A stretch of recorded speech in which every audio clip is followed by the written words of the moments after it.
Okay, this is take number 2 of going live.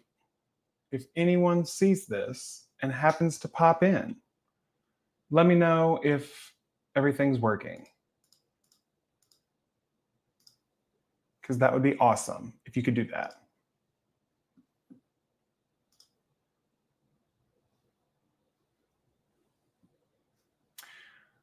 Yay! Audio is working. Oh, thank goodness. Well, I was trying to do something different because I'm trying to get away from StreamYard, but apparently YouTube Studio is not as user friendly as I had hoped it would have been. So it is, here we are. But it's fine. We're still here. We're going to do the thing. It's going to be great. So happy to have you all here with me tonight. We have Ian, we have Beth, Kryn, Miley, all the fans writing fables, Nicole. Welcome. Yes, technology failed me. See, I have OBS and I tried to do the little thing where you connect it, but it was for some reason not agreeing with me. I'll probably, I'll try that again when I have more time, because last time I used OBS there was so much lag. But I recently bought a Wi-Fi extender thing, which I'm currently on right now, and the speed is like double what it was, which is wonderful. Especially for streaming and downloading and uploading YouTube videos, it takes like half the time. So thankful, grateful for that. But how's everyone doing tonight? Let me know what you're going to be working on during the sprints. Hello, Asa. Happy to have you here. Vamika, welcome. Yes, we are back. Technology failed me, but it's fine. Oh, let me get comfy here. There we go. Also, it didn't help that the mouse of my computer is literally dead. So actually, I'm going to be charging that while we hang out and yap for a minute. So I'm going to tell you what we're doing. Hold on. Yes, need to do some editing on your vampire romance. Love that. Hi, Clark. Everyone say hi to Clark in the chat. He's at work, working his little heart out and just running that restaurant, keeping everybody on their P's and Q's. And also, if anyone is watching this at Belle Meade, no, you're not. Beta reading this sprint. I wonder what you're beta reading, Ian. I'd love to hear more about this story that you're beta reading. Wink, wink. And for those that don't know, Ian is currently beta reading Project Terms and Conditions. So, it's taken everything in me not to look at the comments. I've looked a few times. I'm not going to lie. But I'm doing things like this to distract myself from all of the comments being left on the Google Docs. So here we are. Hello, Hannah. Welcome. Happy to have you here. Proofreading Weird Wild West story due at midnight. Yes, I submitted mine yesterday. So we'll see what happens. And I mean, if nothing comes of it, I just had a good time writing it. I wrote, if you didn't know, I wrote a fun little flash fiction about a cowboy trying to basically get out of a life of servitude that he didn't choose. Basically, his grandfather chose it for him, and it was like kind of passed down through the generations. And he ends up swapping souls with a horse and figuring his way out. It was a I don't know. It was one of those things that I just kind of like went with the flow, went with the weird, because I mean the literal title of the competition was Weird Wild West, so really embraced the weird on that one. There was a lot of like spider imagery that was coming to me in it that like was connected to the bandits in the flash fiction, and so that was fun. And then there was just there's like soul stones. It got weird, but I had a great time. Let's see. Carrie's working on draft 2. Love that. Work on writing while making dinner. See, dinner was brought to me today by DoorDash because I had zero time to actually cook dinner. So thank you to Tropical Smoothie Cafe. This is not sponsored. I just love Tropical Smoothie Cafe. Working on the first draft of your science fantasy story. So fun. Working, just here for the vibes. We love that. Welcome, Araya. We were on the Sierra's live stream earlier today, hanging out. Debating on killing. Whoa. That is, I mean, that's a choice that you could take. It's a fascinating tale about things and stuff. No spoilers. Exactly. Going to be working on my desk. Can I read? Dark academia fantasy novel. I'm on my first draft, but I think it's going good. Very nice. Yes, very BoJack Horseman vibes. Hello, welcome. Working on the first draft of what's going to be a book series which evolves around Egyptian mythology. Sold. One of my hyperfixations whenever I was like in grade school, one of like my favorite topics that we covered in like history class, like world history, was Egyptian culture. I think it is so fascinating. There's so much to unpack there. Just the culture, the practices, the traditions, the way they, you know, thought of the afterlife, and the way that they like celebrated the, you know, death with these like literal like pyramid tombs for the pharaohs and things like that. It's just such an interesting deep dive. I think so I'm already sold. I don't know what aspect of Egyptian mythology you're writing around, but I'm already there. I'm already intrigued. Going to beta read from Margot and then draft Coast of Bone. Ooh, so fun. Well, for anyone in the chat that, you know, just kind of showed up for the vibes, you don't really have anything particular to work on, or if you're at work and you maybe have like a few minutes to spare, I am going to be doing something kind of crazy, kind of silly.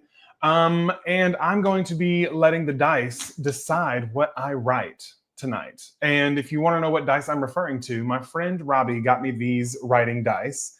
And basically, there are 9 different dice, but there are 6 different colors. And those are, it might be backwards for you, but it looks normal for me. But those are all the things that it shows. The green gives you character dimension. The yellow gives you the time period. Pink gives you the place, the setting. Theme is for blue. Conflict is orange, and point of view is white. So all of these dice that I have before me are going to decide what this short story is going to be about. Now you might be wondering, Cody, why are you working on a short story when you literally have like Project Purple to work on, or, you know, you could go ahead and get a head start on revisions for draft 3 of terms and conditions. Here's the thing. I have little to no experience with actually like finishing short fiction. When I say that because I have written short stories, I've written poems, flash fictions, whatever, but I've never gone through the process of like refining them and making them, you know, something that I would be happy sharing out into the world. So in honor of practicing that, and also I'm doing this in preparation for drafting season for Project Purple, which will be Q4 this year. I'm going to be spending October, November, December completely drafting the full first draft of the first book in the fantasy series for Project Purple. Everyone say hi to Honey. She just popped on in. Is looking cute back there. But anyways, these flash fictions, these shorter fictions that I'm working on, I am specifically working on them using third person past tense, because that is what I would like the fantasy series to be written in. And since, you know, these first 2 books that I have out, the first book that I have out and the second one that I'm currently working on, they're both written in first person present tense. So I am wanting to, you know, up my writing craft, get out of my comfort zone. And I'm doing that by doing short fiction and writing it in third person past tense. So those are the only 2 main things. Everything else will be decided by the dice. So let me catch up. Hello, Rye. Welcome. I'm going to beta. Oh, I already saw that. I don't know what I'm doing. So I guess without further ado, before we jump into the first sprint, I need to figure out what I am writing. And if you know, don't want to work on anything like this right now, but you want to take down this prompt to use in the future, I'll leave it in the chat during the first sprint so you can just like write it all down and just see what you come up with whenever you have a little bit of downtime in your writing schedule. Okay? I think that'd be so fun. Hello, Victoria. Welcome. Happy to have you here. Okay, so let's see. I'll let the chat decide. What should we figure out first? Should we figure out the time period, the place, the theme, the conflict, the point of view, or the character's dimensions? You let me know. And then we're gonna figure it out together.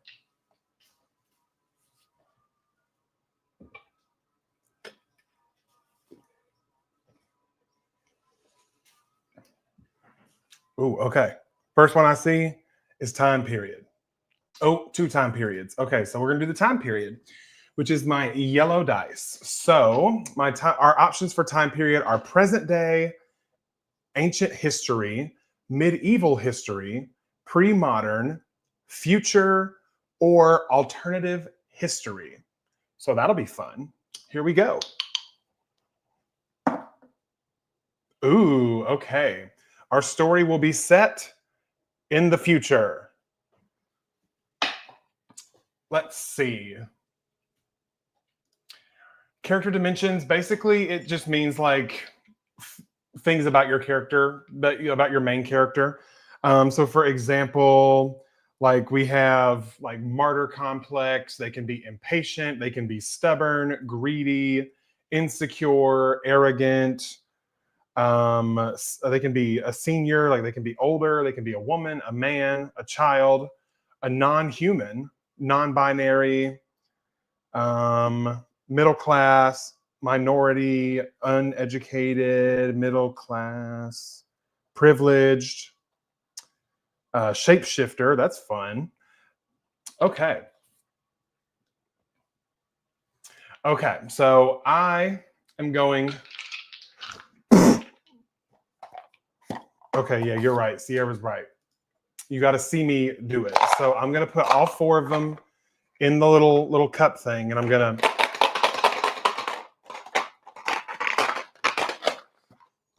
And whatever lands up. So the first one is my main character is a man.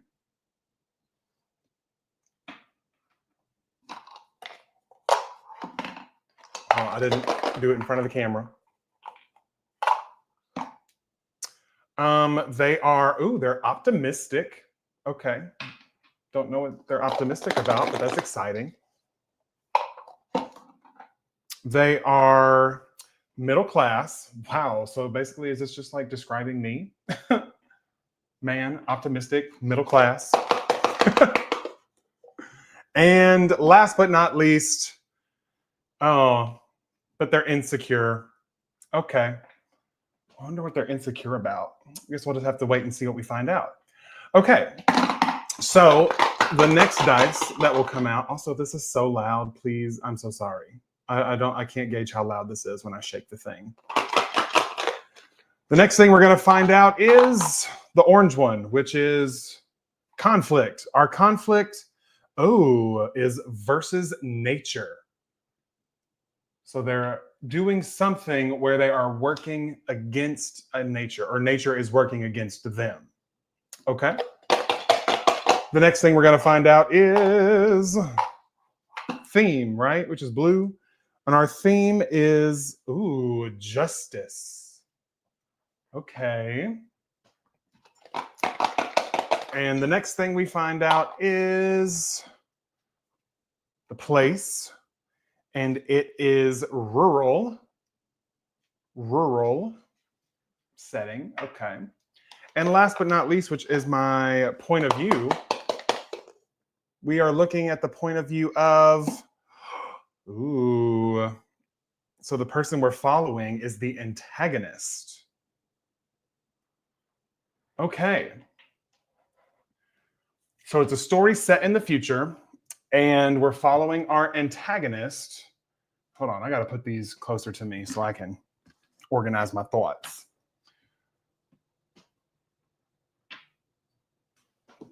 Okay, so we're following our antagonist, who is a man. They're optimistic, middle class. They're insecure. They are working against nature. That's fun. It's set in the future, which that takes me down like a whole other path. And then justice is the theme of this. So maybe the reason that this character is the antagonist is because they have dealt with injustice, and so their mission would be justice, obviously. It's set in a rural area, so I mean that works out, I think.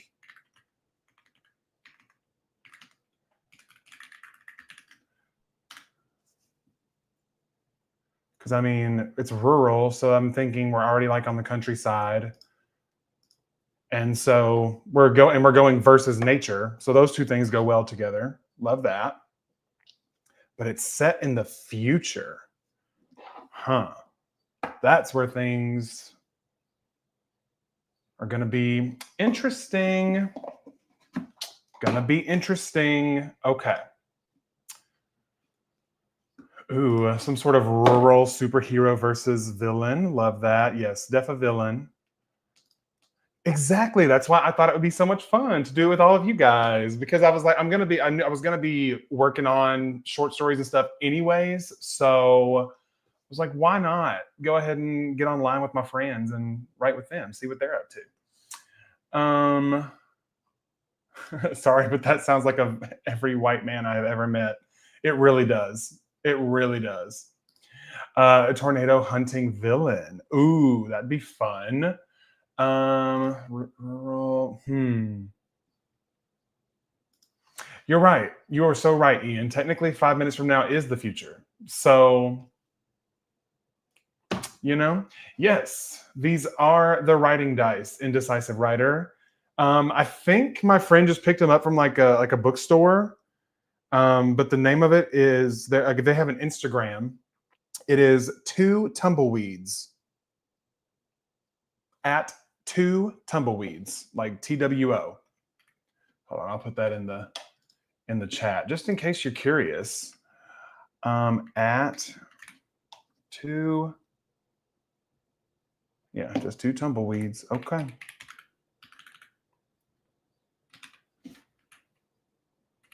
Learn how to spell Cody, please. All right, that is their Instagram if you're interested in the writing dice. So yeah. Okay, we have our topic of what we're going to be doing. So I'm going to pull up a timer really quick so that we can get on in with this.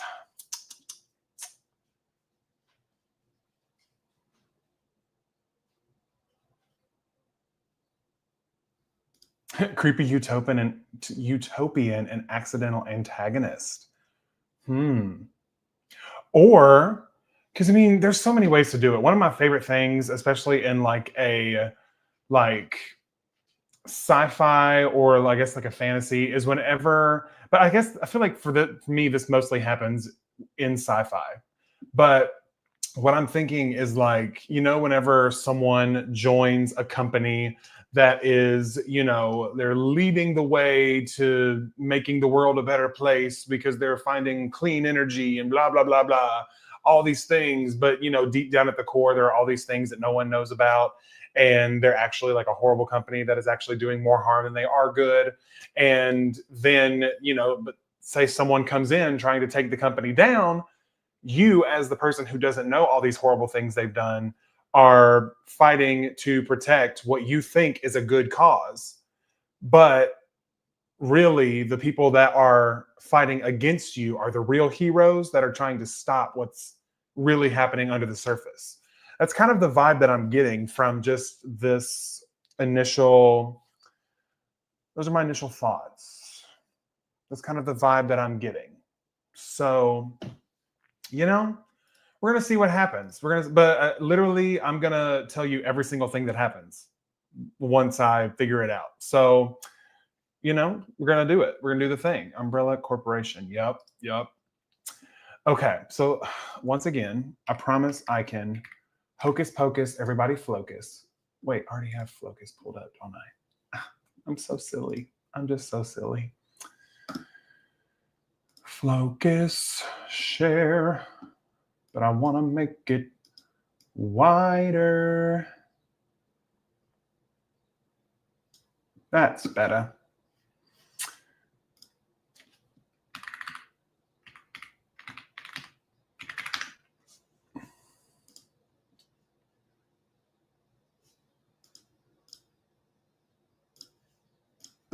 Okay, 40 minutes is on the clock, friends. I just opened up a new, fresh, blank Google Doc, and I will report back in 40 minutes. Happy writing, happy reading, whatever you're doing, do it with a smile, and I'll see you in a little bit. Bye.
Hello.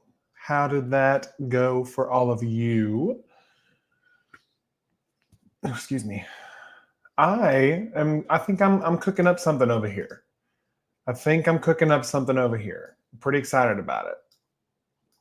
But I'll let you guys tell me how you did, and then I'll start yapping about what I came up with. And we had a few friends. What is happening with my window? Please, there we go. Thank you. Let's see. Hello, JK Lambo. Welcome. Happy to have you here. Hello, good evening. Just got here. Hello, everyone. Hello, so iconic. Happy to have you here. Unloaded groceries, made some whipped cream, and watched the news. Now I'm making tea to settle into reading. Very nice, very nice. So close to hitting 12K words on your first draft. Oh, that's so exciting. Congratulations. Sprint went amazing. Did some research on Welsh pronunciation. Very nice. Very important to know some pronunciations. 610 words in between cooking flank steak. Ooh, that sounds delicious. I love me a good steak. Can't even lie about it. Looked at chapter 3, going to rework it, and got a snack for the evening and some tea. Very nice. Yes, I also ate my dinner. It was lovely. I got the Caribbean jerk chicken wrap from Tropical Smoothie Cafe. And then it always comes with like a side. So I just picked the banana, like the fruit. And I had like a little bit of like leftover crunchy peanut butter. So I took the peanut butter and like put it on the banana. Delicious. My ADHD led me to TikTok, which led me down a rabbit hole. Happens to the best of us. Okay. Speaking of TikTok rabbit hole, I am doing a little experiment probably in like August where I'm going to post a video on TikTok every single day for like 30 days. And so yesterday it was right before bed. I was doing just a little mini scroll, a little baby doom scroll, if you will. And I started thinking like, about this thing that I want to do with marketing my book and stuff, getting on, followers on TikTok, whatever. And I was like, but maybe I need to like write down some ideas. And so I literally started a list where I would like scroll TikTok. If I found a sound that I liked or that I wanted to use, I'd bookmark it. I'd go into my notes app. I would write down the name of the sound and then like my idea for the video. And let me tell you, I now have, I think, 22 TikTok video ideas just in a notes. And why? Why did I start that at 11 p.m. at night? God only knows. But anyway, that was my ADHD rabbit hole last night. Reading, I mean, the words were in focus and I could understand them. So we'll call it a success. Amen. We love to see it. 119 words for this scene, writing a scene where my MMC for my pastry chef rivals to lovers novel, Project Sugar and Spice, becomes overstimulated when going to a soccer game with his guy friends. Love that. I love everything about that. A Sugar and Spice, a chef rivals to lovers. Sign me up. I love to bake. So if there's any of that featured in the book, which I'm assuming it is, it's 2 pastry chef rivals. Sign me up. It is so good. Quite delicious, I do have to say. Analysis paralysis. Yes. I used to have that really bad with the YouTube channel. Like when I first started it, like every time I would post anything, I was refreshing those stats every like 30 seconds. It was so bad. It was so bad. So, but doing YouTube first and getting used to, posting, frequently, whatever, over a long period of time. Now, like, I don't really think about it as much anymore. I'm sure I'll check every now and again to like reply to comments and stuff, but I'm not checking it to see how the channel's performing. I'm only checking it to see who's commented so I can reply to comments. That's really all I use it for now. So that was nice. So hopefully when I move over to TikTok, then I will be able to transfer that YouTube skill of kind of separating from the analytics of it all. So yeah. Got a chapter expanded and more MC background story added. Love a background story. Sorry that I'm going to miss all those TikTok videos, Cody. I refuse to use that app. My loss. Hey, you know what?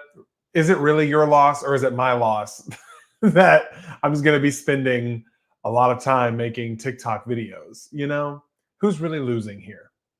But I'm just curious to see what it does for like book sales. And also, I am in the process of setting up a like store out of my house. And I'm starting first with like using TikTok Shop to kind of get used to receiving orders, printing out the label, packaging it up, shipping it out before I go any further. Because I've had people like just in my life in general, like friends that I know, asking me if I have any way to like buy like signed copies or anything, which I don't. And so this little TikTok Shop thing is kind of going to be like an experiment just to see if it is worth the monetary as well as time investment to sell books out of my home. But we'll see. We're gonna wing it. We're gonna figure it out together. And of course, I'll be vlogging about it. So you'll hear about it one way or the other. Hey Paul, welcome. Happy to have you here, buddy. Yes, there are 2 baking scenes in this book, but I'm planning to include more, including some baking at midnight. Ooh, ooh. Are they going to use some of the whipped cream that Miley made? Because that's the tea. Oh gosh, I need to not speak on the internet ever again. I was going to say something. Oh, I got to share what I worked on. So let me pull it up here. So, okay. I'm literally, when I'm reading this to you, I'm reading to you like brain dump words. I have done nothing with this. There's probably going to be a bajillion things that contradict each other, but we're going to figure it out. Okay. So this is kind of the vibe that I'm thinking. So the main character is the owner of, I said a company, but I really think it's more of like a branch of like this like higher government power that I'll talk about later. Like the scientific branch, like the scientists of the colony or whatever. But the main character is the one who presented the plans to basically bring fresh air back to the colonies because they were under crisis where, you know, they've been living underground. Because this is like, in my brain, it's kind of like post-apocalyptic kind of vibes. Like think of what the outside looks like in like Fallout or like Silo, like that kind of vibe. So that's what the world is like now, because obviously humans have destroyed it, because humans destroy everything that is good. You know what I'm saying? So basically, the main character is the one running this branch. He's the head honcho of this branch, right? So the story opens with the main character getting a notification that one of the AirPods or the air domes, I don't know what to call them yet, they have gone down. This is the 3rd time this week that one of the greenhouses has gone down, and the message states that if this problem is to persist, that they will lose funding. The powers that be are tired of funding a project that they all but deemed hopeless at conception. It took a lot of campaigning with the locals and the government officials to have the project approved, and the main character has been terrified of any outcome that wasn't success. Maybe we can have some voices come up from his past showing how none of his peers believed in him. And this has led to like his insecurities because, as the dice said, he's insecure. Maybe we can have some, I just read that. Oh, flashback to the current moment where those same people now work for him. He calls his leading scientist on the phone, whatever the phone looks like in the future, and tells him that he is to go out and fix the breathing dome, and he better not F it up. We get a clear image of how he speaks to those that are beneath him and his lack of respect for anyone, even those who benefit him. And then I said, why is he the head of this mission? He was the scientist that came up with the way for humans to survive up to 2 hours on land. This meant that in shifts, they would send a rotation of crews to construct the domes and lay the tubing that would bring fresh air back to the bunkers. When he gets off the phone, he receives a follow-up message from the government people informing him that he should tag along for the fix and make sure that the issue is dealt with properly. He has no choice but to comply, and while the message seemed harmless, the main character knows what it really means. The governed are sending him as a last resort because if he can't keep the dome running for longer than a couple days, the project is toast. The main character doesn't even believe that he can do it. Him, like, he does also thinks that it's a failure. So the next morning, the main character and his lead scientist are putting on their suits that will allow them to step out into the open air. They'll have exactly 2 hours from the time they leave to return again. That is, if they can't fix the air dome. When the preparations are complete, the heavy metal doors slide open and they are on their way to the air dome. And we're going to take a moment to describe the barren countryside and notice how the greenhouse stands a quarter mile in the distance, a splotch of green amongst a sea of dry dirt. So that's kind of what I came up with in that last sprint. So it's very like sci-fi. It's giving me like Silo vibes. And I already have an idea where it's going to go. It's almost going to kind of veer into the horror realm a little bit. Oops. And I'm thinking, just so you know what I'm thinking, we'll see what I come up with.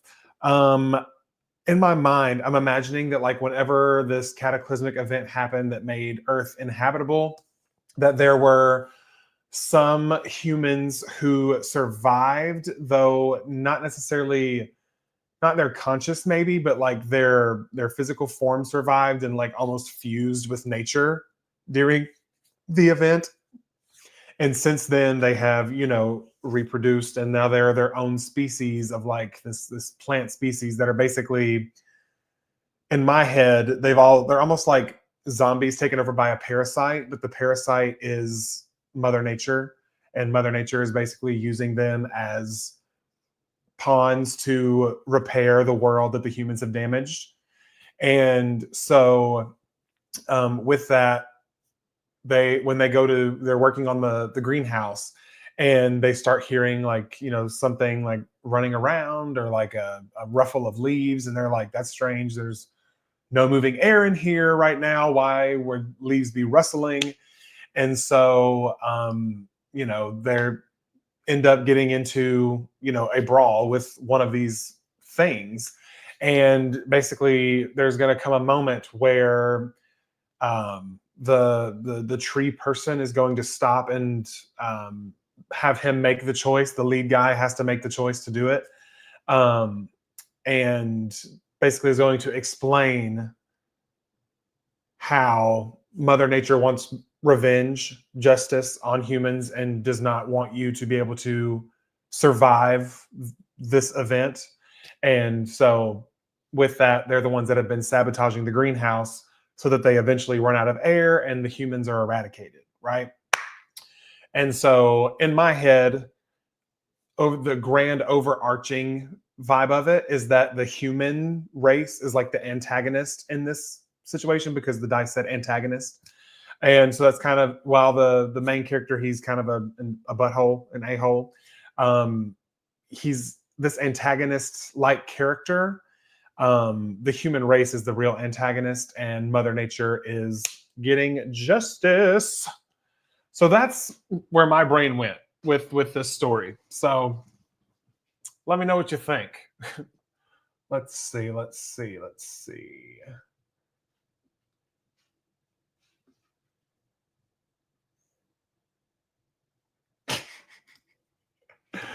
Oh my gosh. Love, yes. Writing. I was about to procrastinate on YouTube and saw you're streaming. Oh, hi, Pause Film. So happy to have you here.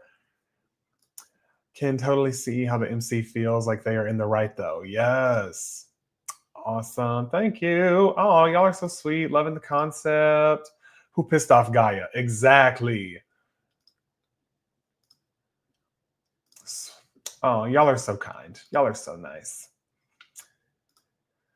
But yes, that's the vibe where we're going. So I'm gonna probably in the next sprint, which is probably gonna start here in the next like few minutes, I'm going to get through the rest of this brain dump, and then I can hopefully get through this in like another like 20 minutes, and that way I can use the second 20 minutes of the next sprint to sort of like make like like kind of like rough scene cards of like, okay, scene, this is a scene, who's in it, what's happening, what am I saying with each scene? Like what is the reader learning with each scene?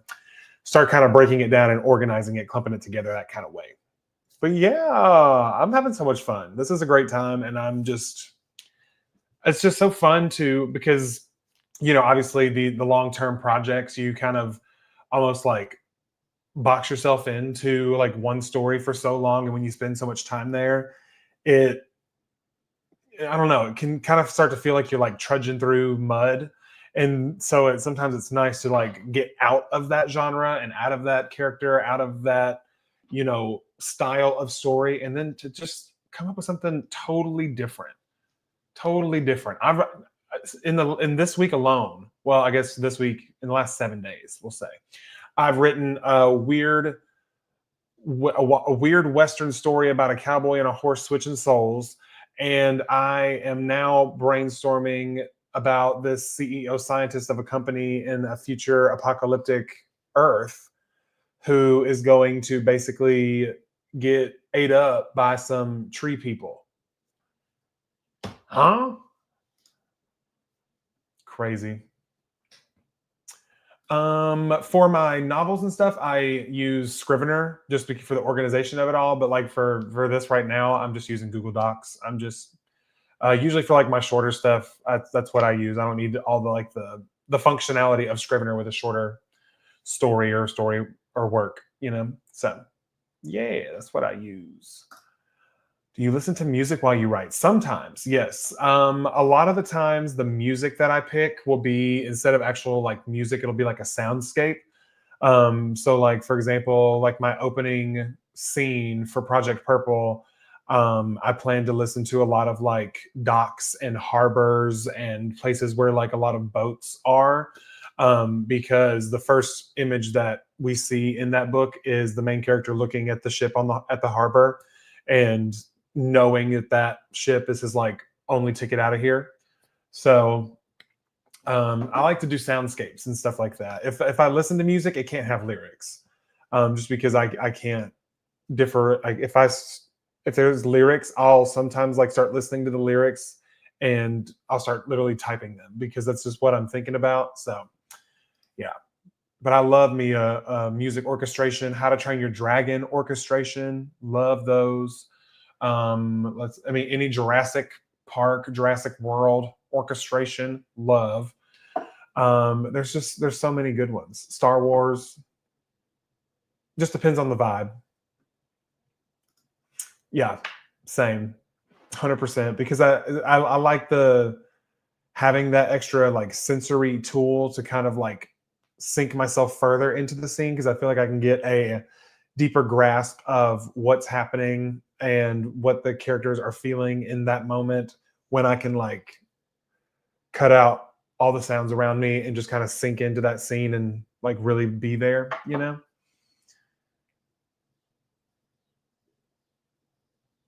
Social network score. I've never heard of that, but I will be looking it up as soon as we start the next sprint.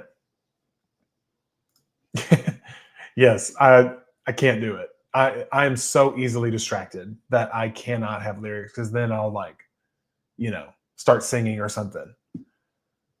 Listen, someone needs to ask Taylor Ann Wright how she does it because her favorite thing to do is to sing and jam while she's writing, and I don't know how she does it. We're built different, I guess, because my brain cannot. Yes. Oh, How to Train Your Dragon music is so good. I still haven't seen the new one, but I think it just came out to like rent. So like, you can rent it at home now, like now that it's like out of theaters. So might be watching it maybe at some point this weekend. We'll see. Maybe I'll just wait for it to go to streaming. Who's to say? But I'm so excited to watch it. Me and Clark recently rewatched the series of animated films like all over again, and they're great.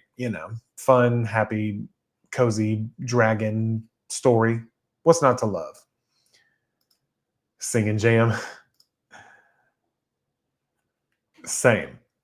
Couldn't be me. But to each their own. Everyone's different. That's what makes writing and being a writer so fun.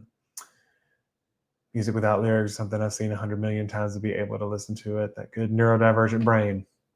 Yep. Got that neurodivergent. Neurodivergent sound off in the chat.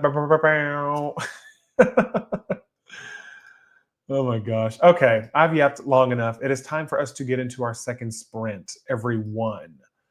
Best of luck. I hope to have a nice update for you whenever I return, and I'll see you in 40 minutes.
All right, friends, that was 40 minutes. How did you do?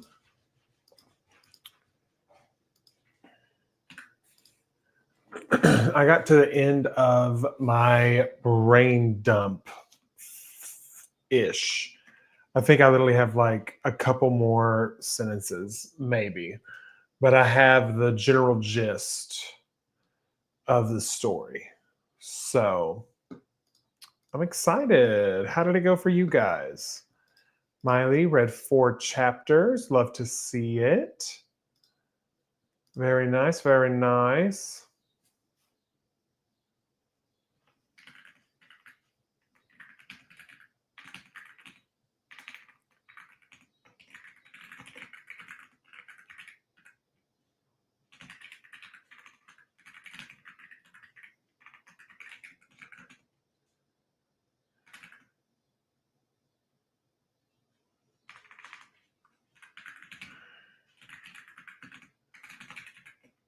Hold on one second. I got hit with something, so I had to type it down.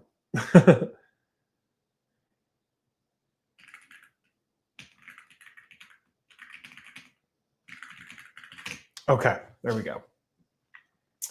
Let's see. Let's see.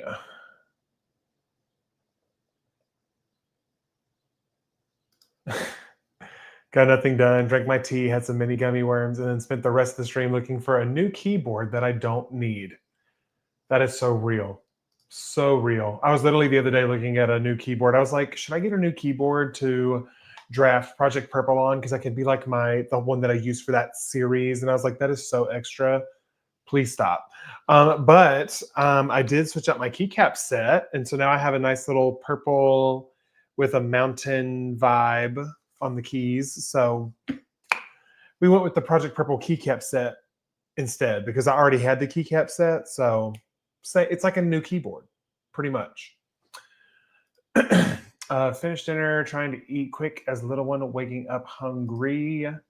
Wrote 424 words, then got distracted, been there. Rearranged outline and had dinner. Completed 364 words, bringing the total to 8,344. Trying to hit the goal of 10K by Thursday. Oh, you're so close. You're what? You have 2 more whole days? You got it. You got it. Still reading, going well. Nearly 18 hours spent so far today. You've been reading for 18 hours? That's such a long time. Love that vibe. Love the vibe.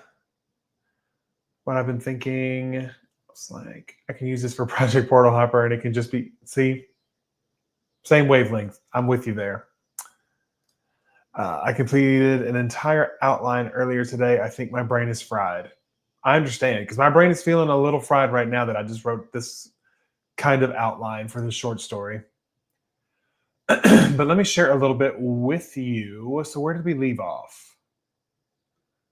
We left off. Oh yeah, he doesn't believe he can do it.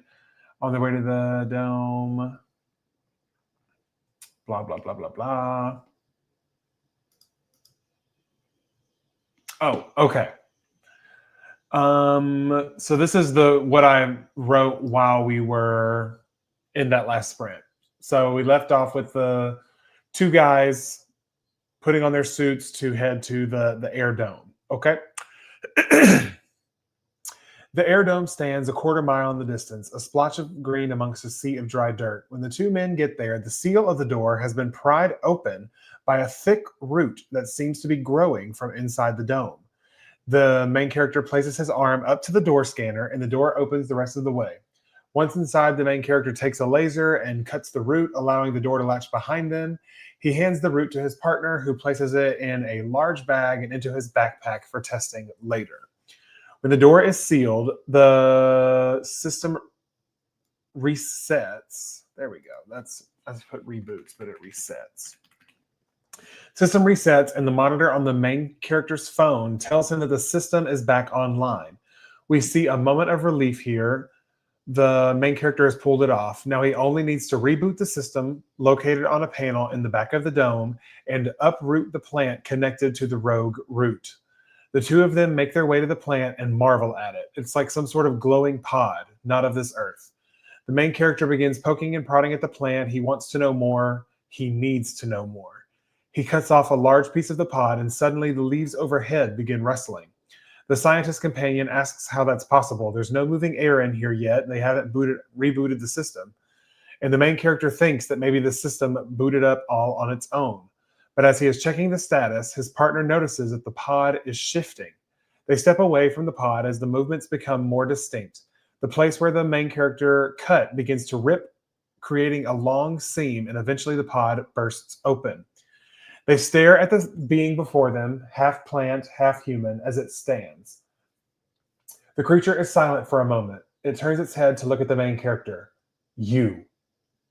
Me? The main character says. And then Mother Nature says, you are the ones responsible for killing this planet.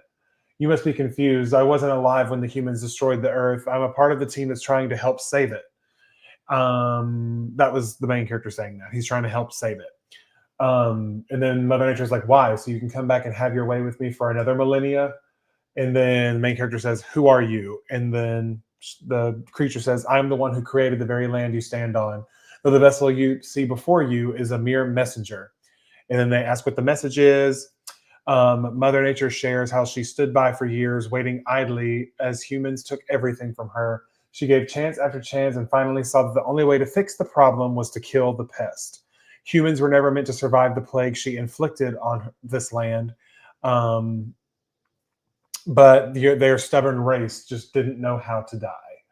And then the main character partner, the scientist partner, steps back and he says, so all of this was just your way of killing us off? And then Mother Nature is kind of sassy. And she says, good to see your comprehension skills are still intact after spending so long in hiding. And then the main character says, so what do you want? You want us to just sit around and wait until we run out of air? And then Mother Nature says, I want you to walk away from this project. Simply enjoy what little time you have left. The main character can't accept this. He has too many people relying on him back at the bunker. If the human race is wiped out, his legacy he has spent his entire life creating will have all been for nothing.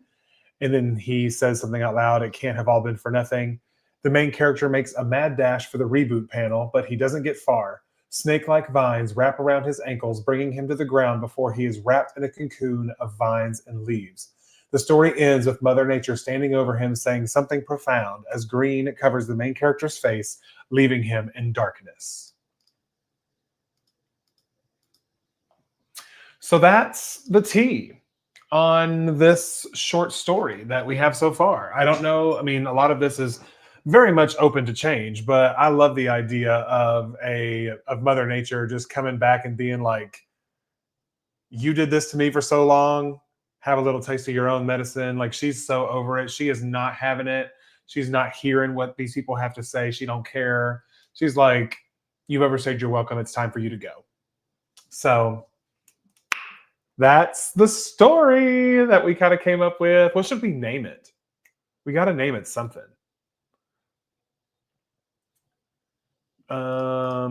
Thank you so much. I know that's right. Mother Nature, investigate and investigate some more. I love her. Obsessed. Oh, yay. That makes me happy. Thank you. And who knows? Maybe I'll write this short story and then I'll come back to it later in life and be like, you know what? Let me expand on this a little bit. Maybe turn it into a novella or something. You never know. You never know. I actually really like that. Mother knows best. I'm typing that down because I mean that is.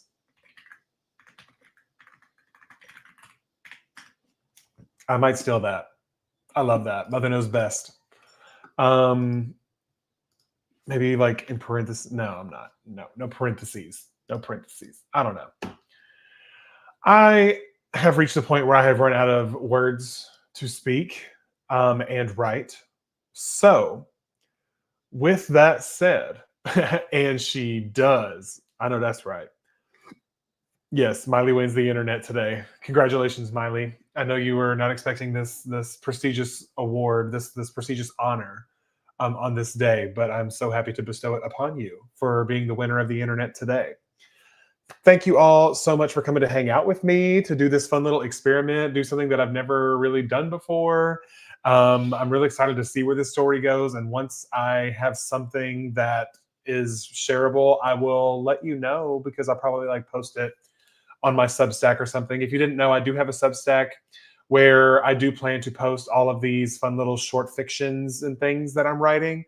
Also, I wrote a fun little like tavern song for Project Purple last week, and it was super super fun. So I'll probably post a little bit of that over there. So yeah, go follow me. There's no paywall; it's all free. So follow me over there.